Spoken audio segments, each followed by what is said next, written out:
Yeah, hi, and welcome to the Performance Plus Mindset interview series. I'm your host, Andy McDowell, and today I'm joined by Scotty Deff, who is the COO at Farmer New Zealand. Scotty, awesome to have you, mate. Thanks so much for joining the series. Pretty keen for you to kick us off with a brief background as to who you are and what you do, if that's okay. Thank you for having me. Pleasure. I'm really looking forward to it. Like you said, I'm Scotty Death. I am the Chief Operating Officer for Farmer NZ.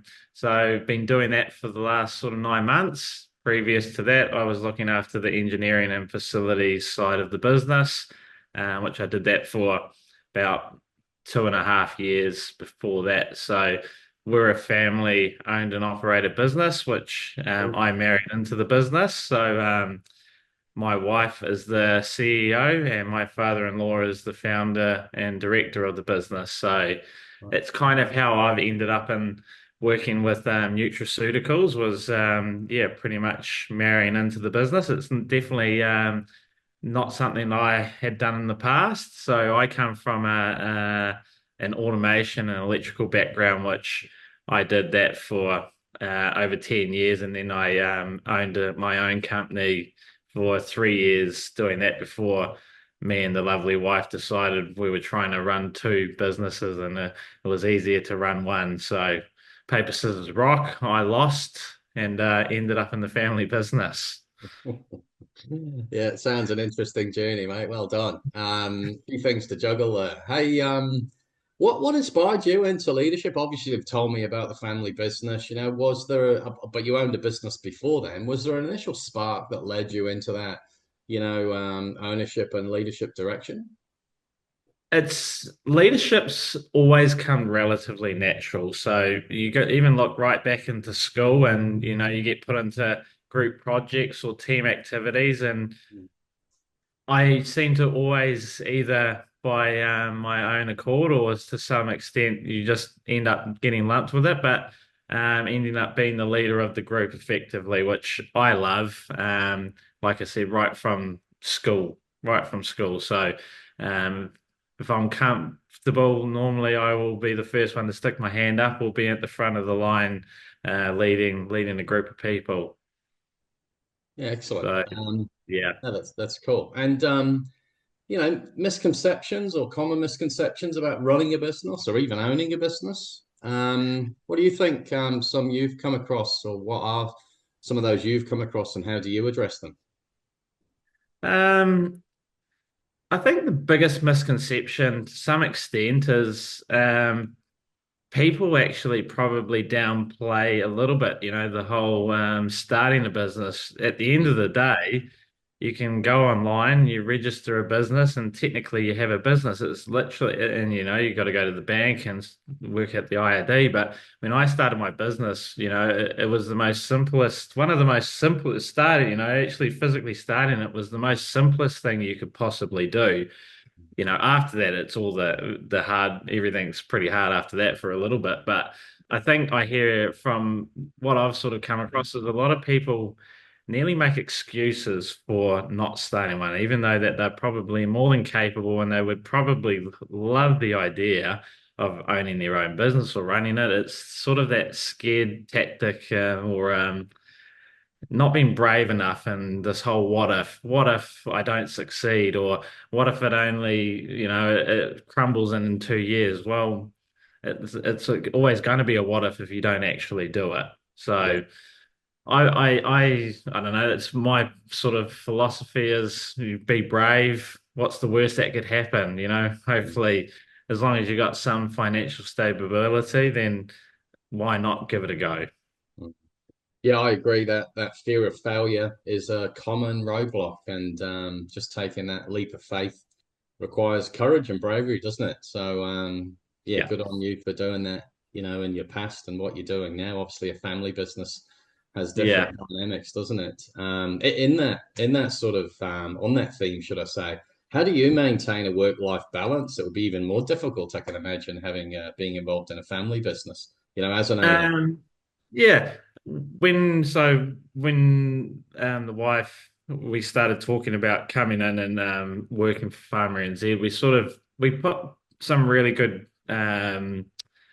sort of barriers in place to try and limit, obviously, any, a lot of people say never work for family and friends, which 99% of the time I would kind of agree with, but we've always had a very close relationship with my father-in-law and my mother-in-law. But we put things in place, and we worked on languages. Or, if something's not going right, being honest and being able to speak up and talk about the things that aren't going right rather than holding them in and it all turning to custard. But from a work-life balance perspective, me and the wife have always had rules in regards to um, we try and always have a holiday booked every 12 weeks.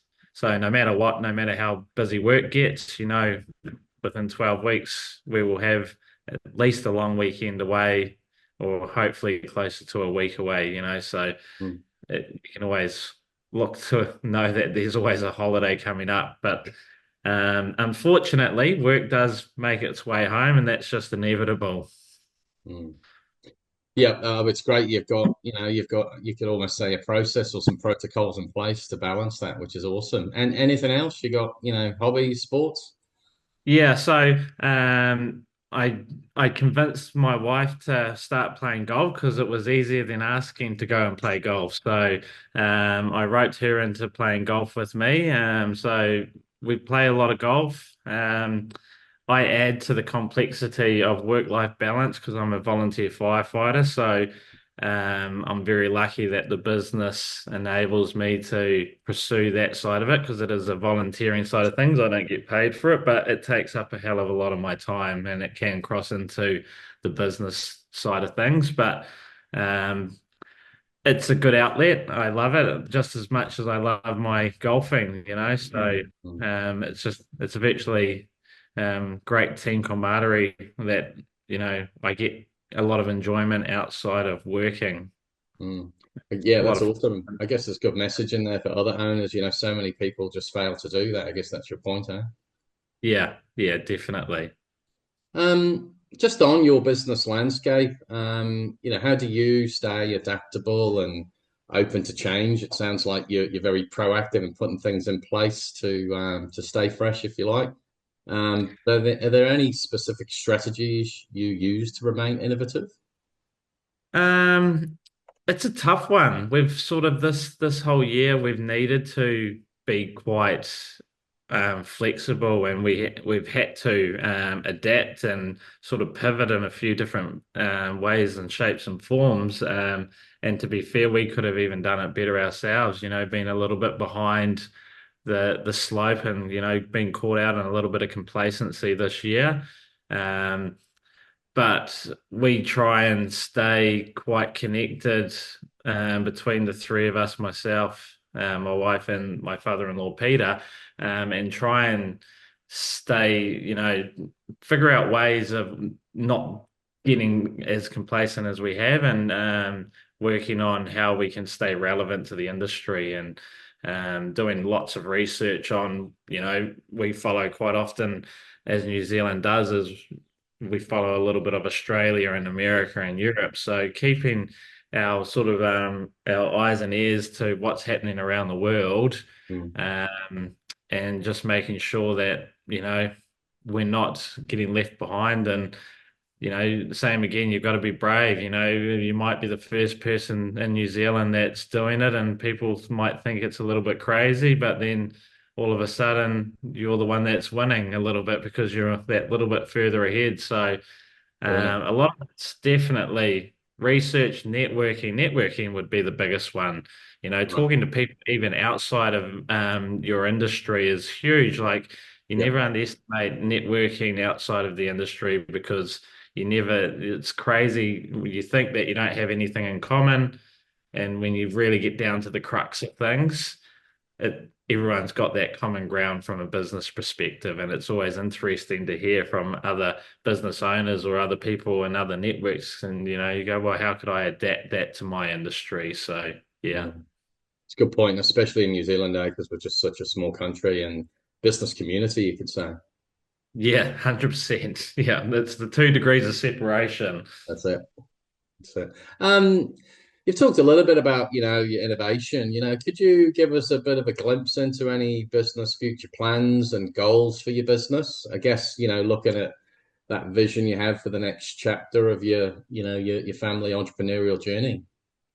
Yeah, so from the business perspective, my father-in-law Peter, he looks after all of our new product development for our customers. So there's nothing that I can speak of in specifics, but he's always looking for that new novelty ingredient for us or the novelty product, and working on how, especially after COVID-19, we've had a big influx of um, nutraceuticals and supplements since COVID. So the spotlight's on us a little bit more for the good and the bad.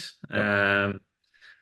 But from a business perspective, it's it's trying to have a little bit of hope that 2025 is going to be better than 2024. Unfortunately, with the financial Yep. state of 2024, it's sort of been a survive till 2025, and the closer we've got to 2025, it's looking a little bit like the same, and Mm, sort of just sort of surviving and getting through, and hopefully things pick up a little bit. So mm, from us, it's a little bit status quo at the moment, but even still, we as a board, we're still looking at ways of we've got things in place when things do pick up that we'll be able to start getting on board with those, and it's all about efficiency. The biggest one from my perspective is technology. You look at how AI has come through in the last 12 months, even less with ChatGPT and mm, Copilot and all of these AIs. So that's probably the biggest one that I'm personally looking at is how are we using technology not mm, only to um, raise efficiencies, but the biggest one for us is the staff that we have is doing more meaningful tasks, getting rid of the mundane tasks. So we don't want to replace technology with, well, replace humans with technology. It's actually enabling them to do something that, they're going to get satisfaction out of doing rather than having to do some mundane mm. tasks that we could easily have technology doing. Yeah, that makes perfect sense. It seems to be a very common theme out there at the moment. So yeah, I guess that in itself is innovative and future thinking, isn't it? Yeah, definitely. You've given some fantastic advice for the audience. What advice, to a young entrepreneur if they had to be sitting in front of you, would you give, those ones especially who maybe even haven't started their journey or just starting their journey, in terms of facing challenges within their business? The biggest, well, I've said it before, it's networking. One of the things that I didn't when I owned my business at the very beginning was underestimating networking. It's something that didn't come naturally to me. I had to learn it. I didn't enjoy going to events and going up to random people and striking up a conversation, but that hindered me and my business to begin with. And it's something that I've had to work on over the last 2 years with my business coaches, Right. things like networking and getting out there and at the end of the day being great at peace speaking to people, and it's all about sales and things like that. So um, if it's not being brave, it's once you've gotten over that sort of the hardest bit is starting. Once you've started, then you've got to just keep running.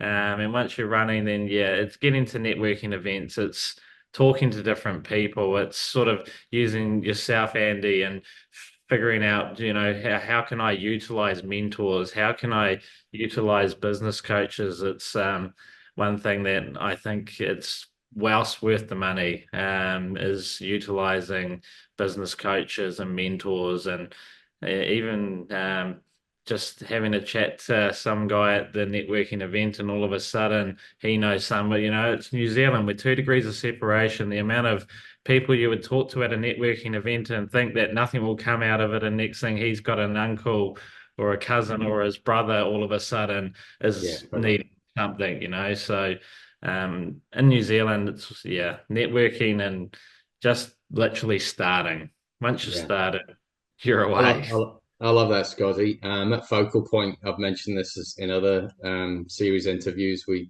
have this saying called imperfect action, which Yeah, effectively means just take a step forward, a bit like putting the running shoes on.